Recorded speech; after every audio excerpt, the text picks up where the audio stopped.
Bursa Tiongkok ini mulai kalah seiring dengan dana global yang mengejar return di saham Jepang. Keunggulan dari persaingan dua pasar saham terbesar Asia ini kini mulai condong ke Jepang oleh karena sentimen investor terhadap Tiongkok yang rapuh meskipun ada langkah-langkah kebijakan pemerintah Beijing untuk mendukung ekonomi mereka yang goyah. Jepang mulai mendahului Tiongkok dalam persaingan kedua pasar saham terbesar di Asia ini untuk mendapatkan modal investor di tengah prospek yang diselimuti kekhawatiran jangka panjang tentang pertumbuhan ekonomi dan ketegangan geopolitik dengan Barat.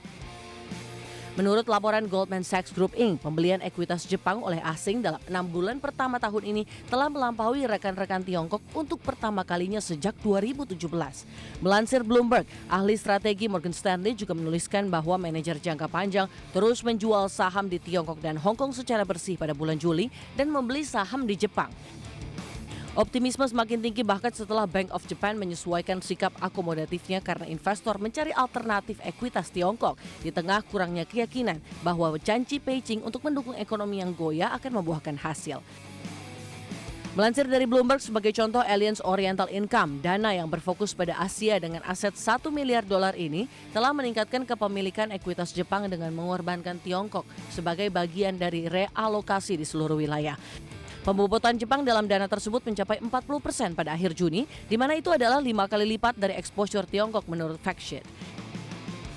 Indeks MSCI Inc. dari saham Jepang telah melonjak 21% pada tahun 2023 karena reformasi tata kelola perusahaan negara tersebut dan juga dukungan dari Warren Buffett memikat pembeli.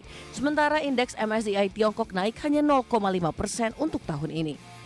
Menurut ahli strategi di Morgan Stanley dan Goldman Sachs Group Inc., penyesuaian kebijakan terbaru BOJ menghapus overhang yang akan membuka jalan bagi saham untuk naik lebih lanjut.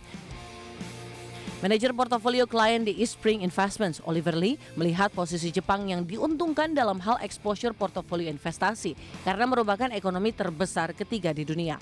Terlebih Jepang sendiri mendapat keuntungan dari ketegangan politik kawasan melalui diversifikasi rantai pasok, mengingat perusahaan Jepang memiliki pengetahuan di bidang manufaktur dan otomasi. Berbagai sumber, IDX Channel.